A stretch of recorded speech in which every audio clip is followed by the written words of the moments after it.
Welcome to another edition of Sutton Impact Family Style. I'm Jason. I'm Bill. Good to Sorry be for coming in a back. little late this week, but we had a few things come up. But we're back. We're ready. We've got a good show tonight. All right, I'll start us off with my sports business moments, Jace. Okay.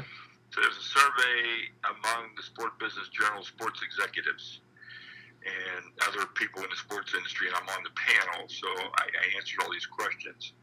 But some of them were really interesting. So the first question I want to talk about is sports properties headed in the wrong direction. Okay? Okay.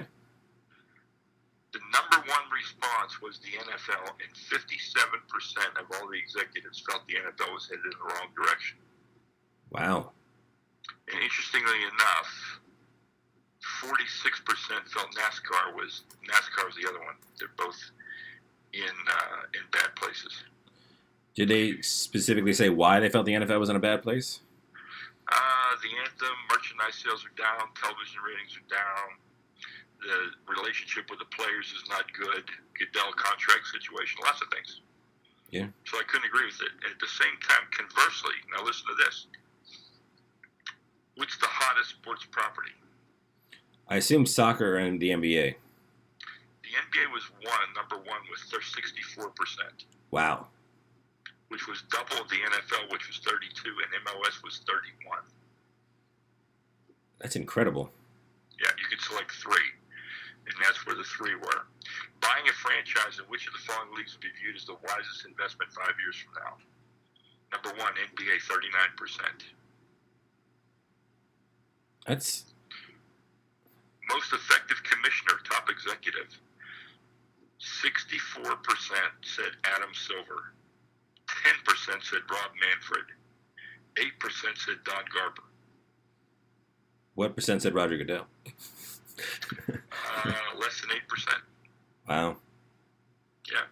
I think anything above 1 is too high. Yes. So So the readers liked the NFL's decision to move to Vegas. 56% thought that was a good decision. But 69% said the NFL's decision to allow the Chargers to move to LA was a bad decision. Yeah. we don't need two teams in a city that doesn't really care about football. Don't care about local football, I should say. Not say they don't care about football. They obviously care about football. No. And then they have buying a franchise or charter in which of these leagues or sports would be viewed as the wisest investment 5 years from now. It was overwhelming. Esports, 59%, Wow. followed by minor league baseball at 12%. See, I've seen the huge growth in esports, and I'm obviously very interested in it. I think the biggest issue they still have is how splintered everything is, and you have all these different companies making all the different games, and how are you going to get them all to decide that all of our games are going to matter equally, and we're going to get everybody to combine to play in this one sort of whether it's a decathlon of games or like. With the NBA, it's very clear. The NBA is the top. That's where everybody goes. The best basketball players in the world go to play in the NBA. Right. With esports, though, if I play Call of Duty and you play Overwatch and you play League of Legends and somebody else plays FIFA, which half the esports community decides it's a sports game, it doesn't really count because they hate sports, and it's a very splintered community. Both the player base and then obviously the companies. Because if you're if you're Destiny. Do you want to be the sport that goes on before Overwatch? Because isn't that sort of like saying that you're not as good as Overwatch, your main competitor? Yeah, So I just wonder, how are they going? Looking at it. Yeah, we're going to wonder how they're going to turn that into, a definitive. This is, whatever the top league. Like how you figure out what games are allowed to be in the top league and then which game gets the most coverage. I hope they figure it out. It just seems like I don't have any idea on how they're going to figure that part out. Well, then there's another question I thought was really intriguing. Should the MLS adopt a relegation structure similar to the EPL? 43% of the people said yes. 27% of people said no, and 30% had no opinion. So I think that's interesting. That would be really revolutionary for an American sports league. I wish every league did that. But then you get all these communities invest in these stadiums and everything, and all of a sudden you pull a team from them, and taxpayers are stuck on the hook for paying for the facility. Oh, I get that part. I like the idea if you're the worst team, you have to go away for a year. So the other thing that was interesting is ESPN. Is ESPN a buy, a sell, or a hold? 46% said it was a sell. 39% said it was a hold. Yeah. So ESPN going downhill. So that's still 86% of people had a traditional pay TV, cable, or satellite subscription. And 90% of all the households had non-traditional TV in addition, Netflix, Hulu, Amazon Prime subscription. Well, the issue with that, as you can see, like with Netflix losing all of Disney's properties and ABC's properties, is that everybody wants to have their own app now. And then there's already companies that are forming right now that are talking about how they're going to bundle apps and bundle packages. So you're going to end up with the same problem you have right now with cable, where you're going to get, well, I want this app and this app, but, now I have to get this third app that I don't really want, but it's part of the package. And I think they just have to be really careful about splintering too far and building all these packages and becoming the very thing that they defeated. Yeah. And the last one I want to talk about is, would you be or are you comfortable with your child playing tackle football? Oh. Well, obviously no one. What do you think the percent was? 77%? 69% said no. So 2/3, Jace. Yeah. Pretty interesting. And that was before this past weekend in the NFL where we saw some just horrific things. Yeah. So let's transition to that real quick. I do. That was probably the most violent NFL game I've seen. Maybe since the last Pittsburgh Bengals game. But that was a violent game. That was reminiscent of the 70s and early 80s. There's no doubt in my mind that's what that was. That was a throwback game. And I have to say, as the viewer on the outside, like, I was kind of shocked that after what happened to Ryan Shazier and after everybody watching that happen, and obviously, just like everybody else, we're praying for his recovery, just so that he can walk again, let alone worry about playing football. But after watching that, for the game to be as violent as it was. Yeah, that's a good point. I mean, a lot of people have commented they found it disturbing that, you saw somebody, taken off on a stretcher and you don't know how bad that injury is, and you're almost going out of your way to hurt each other after that, which was just...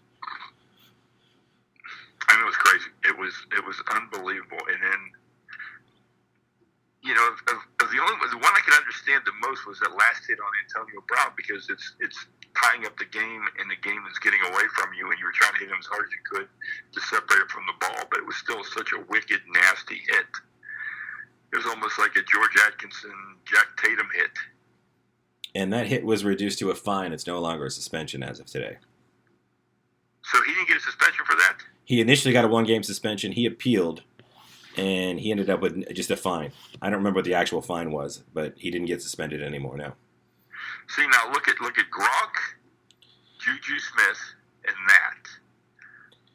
And that's the problem with the NFL. It's inconsistent, and there's no logic. There's no rationale.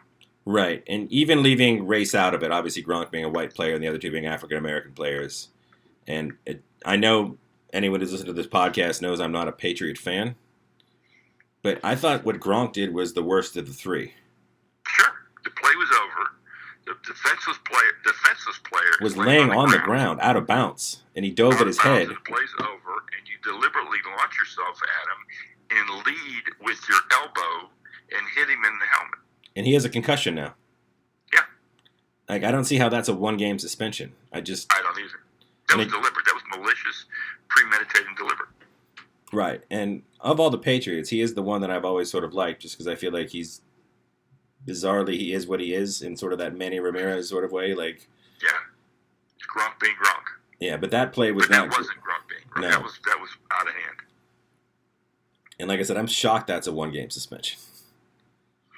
No, I am. If it was somebody other than the Patriots, I think it would have been 2-game suspension or 3. But it's the Patriots. Yeah. And again, as we talked beforehand, I'm a bit of a hypocrite because, I liked the Juju play. And I liked that he stood over that guy and he talked trash. And that's terrible. I mean, I know, Yeah, I could see that they would suspend him for talking trash. He gets suspended for the hit. He gets suspended for really talking trash. Yeah, for standing over him. Yeah. standing over the player and drawing attention to it. Yeah. But I'll tell you what, Juju won't be buying dinners or drinks in Pittsburgh for quite a while. No. Not at all. Well, I guess as long as we're doing football, we should maybe transition to the BCS college football playoffs. Are you happy with the 4? No. No. And I assume you feel like Alabama should be out. I should think Alabama should be out, but more interestingly enough, I think Southern Cal should be in. Not Ohio State. Not Ohio State. I'm with everybody else on the 31-point deficit, the 31-point loss to Iowa. That was too much of a loss to let Ohio State in. But Southern Cal played a better schedule, and they were conference champion. And Alabama finished third in their conference, and they didn't play Georgia, and they played Mercer. I mean, they stacked that. They made sure they had an easy game in November, and I think they got rewarded for that, and I don't think they should have got rewarded for it. And they sat at home on the day everybody had to play and lose their opportunity or get their opportunity, and they didn't have to do anything but sit there and lobby for a position. And they lobbied hard. It lobbied hard, and it's Saban. And I read an interesting article with The Ringer where they were sort of breaking down the BCS format since the 4. It's obviously very recent, so it's hard to pick. Look at too much data and really take much out of it. But they were trying to see if there was anything that was a giveaway, and it seemed like there was one year where the reason the Big 12 didn't get in is because they didn't have a Big 12 championship game. So, and it seemed like they were emphasizing championship games.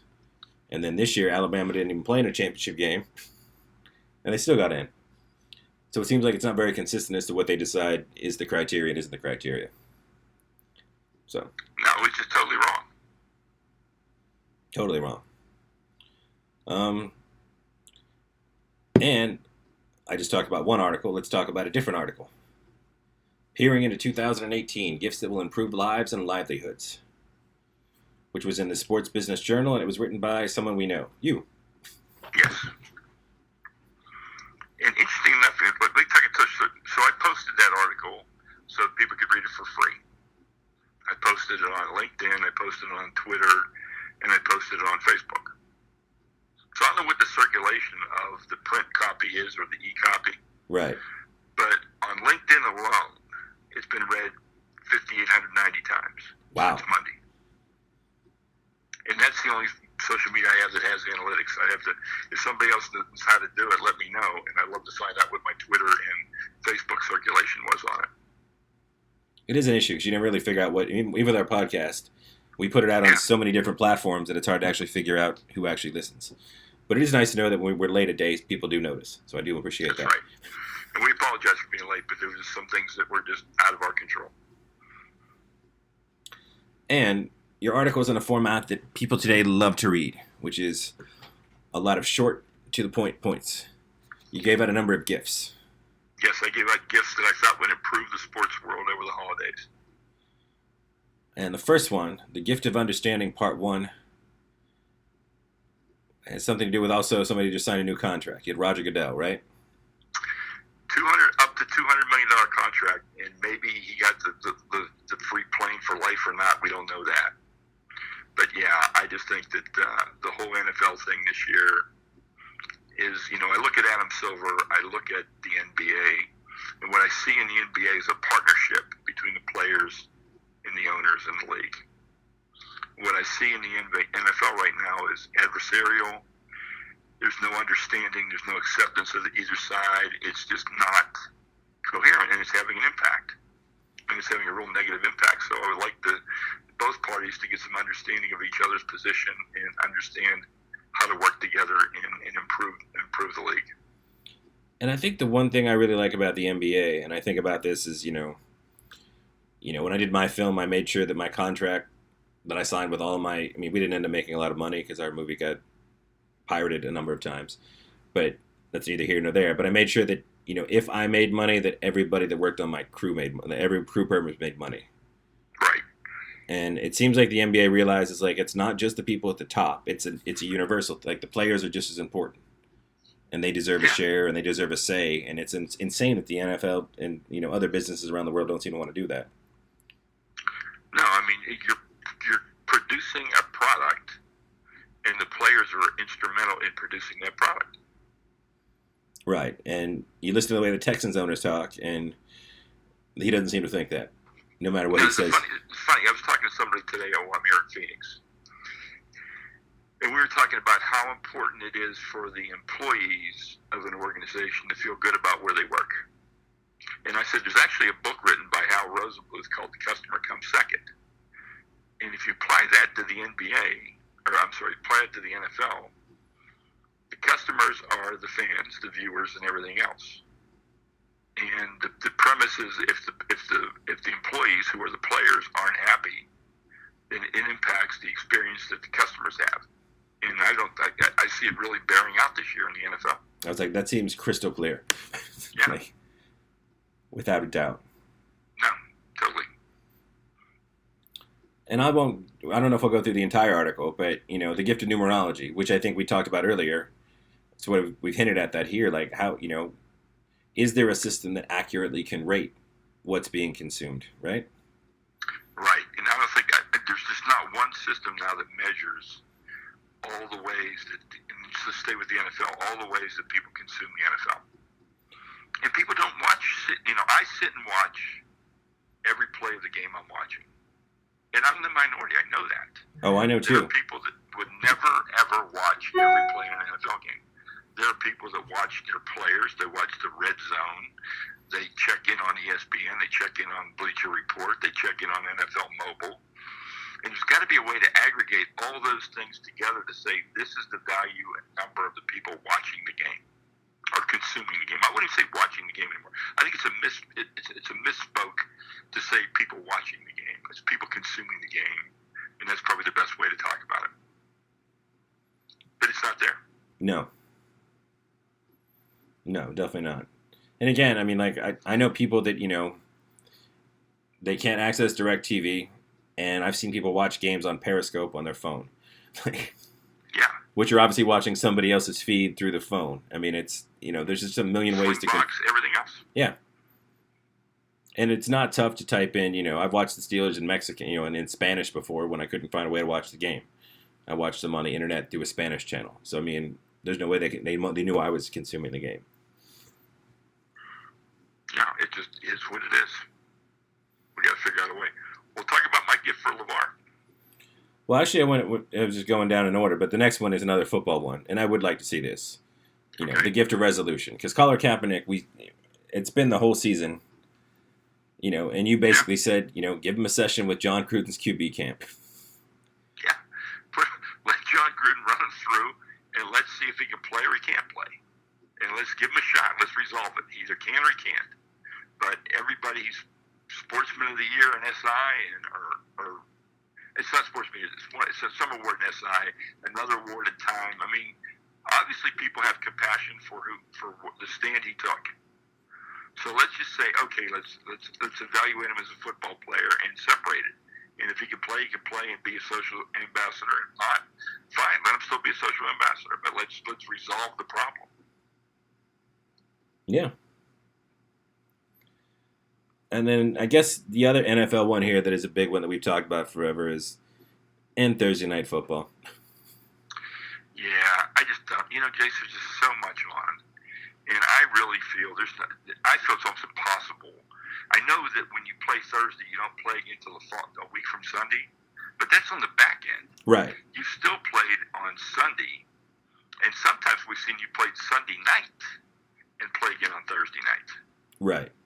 And that's just not right. I mean, you got to give these guys a chance for their bodies to recover and a chance for them to, I just don't want to see us putting players in a position because their muscles are tired or their weekend or everything that we're creating other injuries. No. And again, there's nothing wrong with leaving people wanting more. That's right. There's nothing wrong with that. It's great that I'm like, I miss the NFL. Like, I know as much as you want to be a 365-day-a-year sport, and 24-hour news cycle, and you want to always be on people's minds. But, I mean, part of that is me not getting to get you. It's the Chick-fil-A on Sunday syndrome. I want it when I can't have it. Sure. And you know what, Jason? If we need to have one more game wedged in the week, let's play a doubleheader every Monday night like they do opening weekend. Yeah, especially with the West Coast teams. West Coast game and a Monday night East Coast game. Yeah, it's fun. That way you get both your broadcasts in. That's what you do. But let's get rid of the Thursday night thing. Right. I guess if we're gonna keep on the article in sort of keep it organized sort of a way. We already talked a little bit about, the BCS and their 4 teams, and you feel like we should have 6 teams. I think we should have 6, 8, and I'd be happier with 8. But if we had 6, all 5 conference champions get in. Okay. No matter what. Then no matter what, so all 5 are in. Then you take the top Power 6 team, or you take a wild card. Yeah. But if you go with 8, and then staying with 6, then the top 2 get a bye. The other 4 play, and then they play the top 2, and then they play again. So that's my 6. 8, nobody gets a bye. All 5 champions get in. The top Power 6 conference gets in, and then 2 wild cards, and that's what you play. Yeah, no, it makes a ton of sense. And as long as we're talking about sense, let's talk about the gift of common sense. Paychecks for student athletes. Yes. Come on. When those rules were dreamed up back in the 20s and 30s, there wasn't football games and basketball games on television. They weren't doing all these things. They weren't selling jerseys. They weren't doing any of these things. Let's adapt the situation to what it is. These are entertainers. They play a key role in presenting a product that's sold for entertainment value. Give them a percentage of the money. Exactly. And I'd be fine even if it was like put in a trust for when they graduate or just whatever it's going to be. But, Sure. Something. Because it can't be nothing, which it seems what it seems to be. And that's what it is right now. And I guess you also have, the gift of realism, which sort of is the sadder application of this sort of process, which is, for the aspiring student athlete to accept that their respective futures probably don't involve playing in a professional sports league. So along with being paid while they're there, take advantage of while they're there, I assume is what you're... Yeah, and make sure they get a degree or make sure they have a chance to go back and finish their degree and it's taken care of. Acknowledge what they've contributed, what they've given, and they might not have the maturity to see they weren't going to be a pro, but give them the opportunity. Yeah. Because part of being an athlete is you always believe you're the best and you're going to continue to be the best. So yeah, and you have to believe that, I think. And in 18, 19, even 2021, while you're still playing college football, like, you may not realize that it's not going to... If you realize it wasn't going to happen, you'd be a terrible player. So you've got to keep pushing. But yeah, you need to realize that, as long as that scholarship should be good for, a long time afterwards, that they can come back and get their education if they didn't. Yep. They gave up a lot to get there. Because this sort of ties into something we talked about earlier, and this is important. A gift of understanding part 2, which is the esports teams and organizations. The ability to explain to investors and networks and others, in the words of Lady Huck Cassell, who've never played the game, what you're doing and what, explain it. What it is. And so, I've been reading some different things here, and people just don't really understand. I mean, it's crazy. They don't really understand why this is important, why people like it, what the future is, and to be fair, the esports leagues aren't really doing a good job of explaining it themselves. So they need to be able to go out there and just explain that and just say, hey, here's who we are, this is why it works, this is why it's important, this is why people like it, and so forth. And the other thing they have to do, and this is on the esports athletes, is as somebody that has been a lifelong gamer, and it continues to be my number one passive holiday, or passive hobby, non-active hobby, but I love gaming, and I read gaming news, I game on multiple devices, I love it. But there is a lot of elitism and separatism in the gaming community, where, if you're an athlete, you need to be promoting your sport to everyone, especially the people that aren't good at it and don't understand it. Those are the people you need to be pulling in. And in the gaming community, amongst gamers, there's this, there's the get good movement, which is just, I'm not going to tell you how to be better. You just need to go play and get good. And there's sort of that attitude just sort of, it seeps throughout all of gaming, where it's sort of this, I'm good at this, so I don't want to help you be good at this. And I think the athletes really need to be, really reaching out and try to bring people into their sport and showing them ways to participate. People, it can't be this secret thing that you're good at and nobody else gets to be good at. So, I don't know. Yeah, I think there's some really good things of being able to explain some things and just be able to attract people and attract sponsors and attract interest and just say this is an okay thing to do. Yeah. Exactly. Well, do we want to move to our favorite family? Oh yes, please. So you have the gift of a wake-up call or a mulligan for LeVar Ball. Yeah. And so in the column, I said, let LeVar Ball get back in the DeLorean and go back in time and price the shoe. Say, you know what? I'm going to price it at $226. It's going to be the most expensive shoes in the market. And for every pair sold, I'm going to donate a pair of shoes to a kid that doesn't have a pair of shoes, like Tom's does. And that's what I wish LeVar would do. That's when I wrote the column. But before I wrote the column, or after I wrote the column, we had this whole fiasco this week where LiAngelo gets pulled out of school and LeVar is going to make him into an NBA player at home or playing in Europe or playing in the G League or whatever. And the reaction of this has just been just hilarious because there's been people that have gone, scouts have said he's not even on the radar. He's not even on the second tier radar. That right. Nobody would draft him. He's not draftable. He's not going to be that good.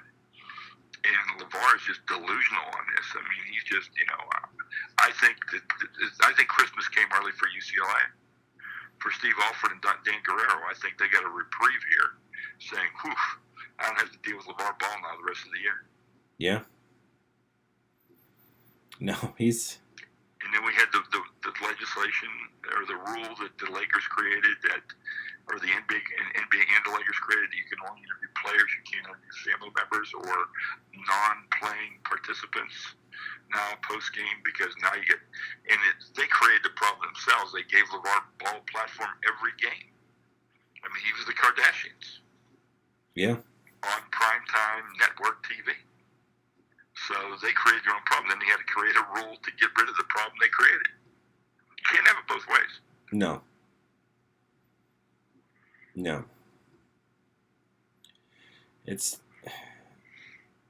I don't even know what to say about LeVar Ball at this point.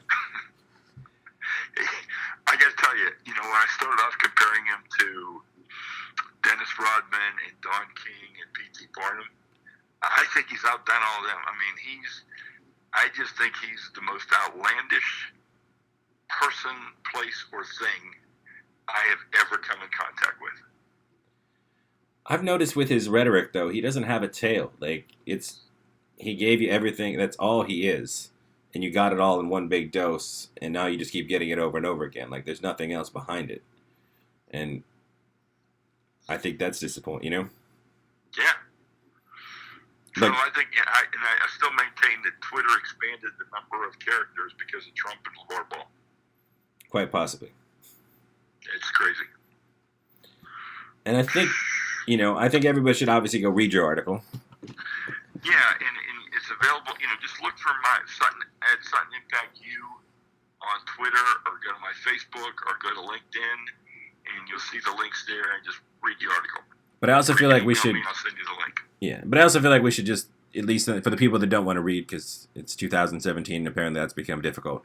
The last one you have is, it's sort of the non-sports gifts, the gift of change. So let's commit to appreciating and respecting each other despite our differences.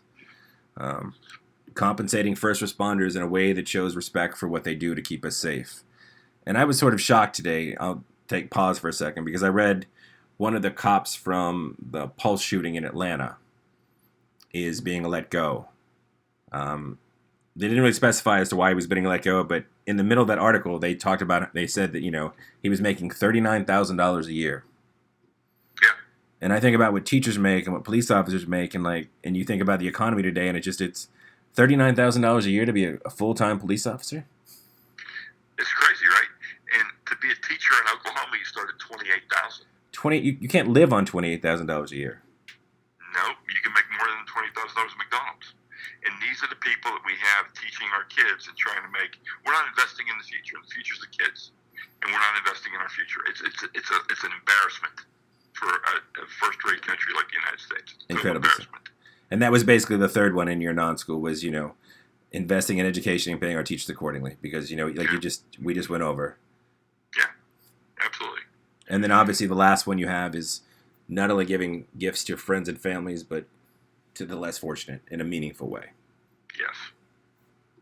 And one of the points I made in that article, too, was, we have so many isms in the world.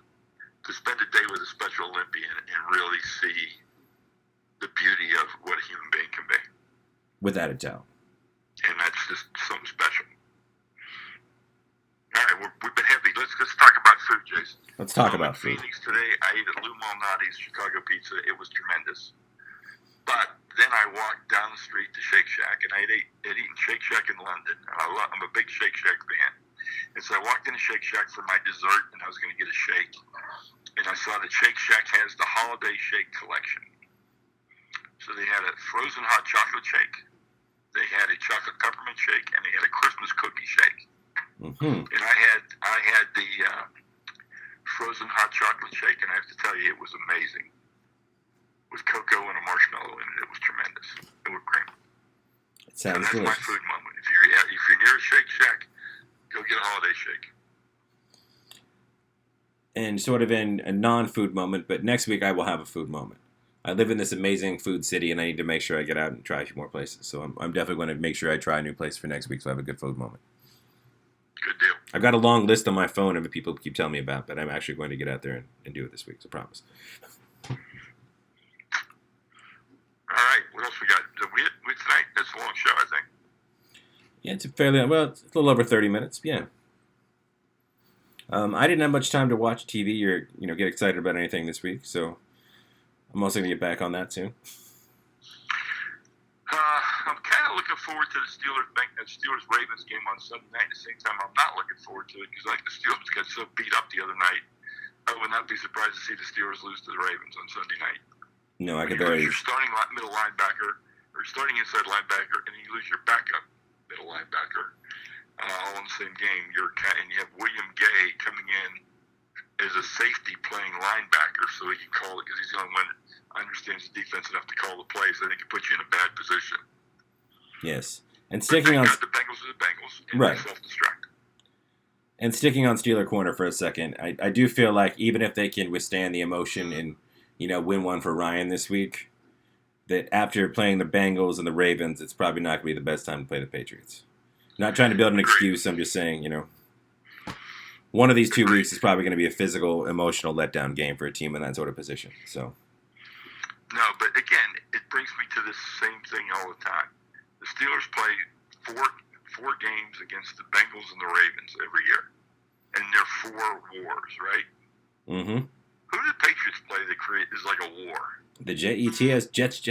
No, I'm just kidding. Yeah, like nobody. Nobody. I think we need to have realignment. Put the Patriots in a division where there's actually competitive teams. Yeah, because even a team that's hard to look slightly competitive early in the year seemed to, bizarrely, the Bills wanted to trade away all their players and bench their starting quarterback and crazy. Do whatever. But we will be back on time next week. I think throughout December we might have a couple of special episodes with some other family members. Yes, we're going to do that for sure. And so until next time, thank you for listening. Please subscribe and rate and Patreon and all that good stuff. Y'all take care. We'll talk at you next week. Bye.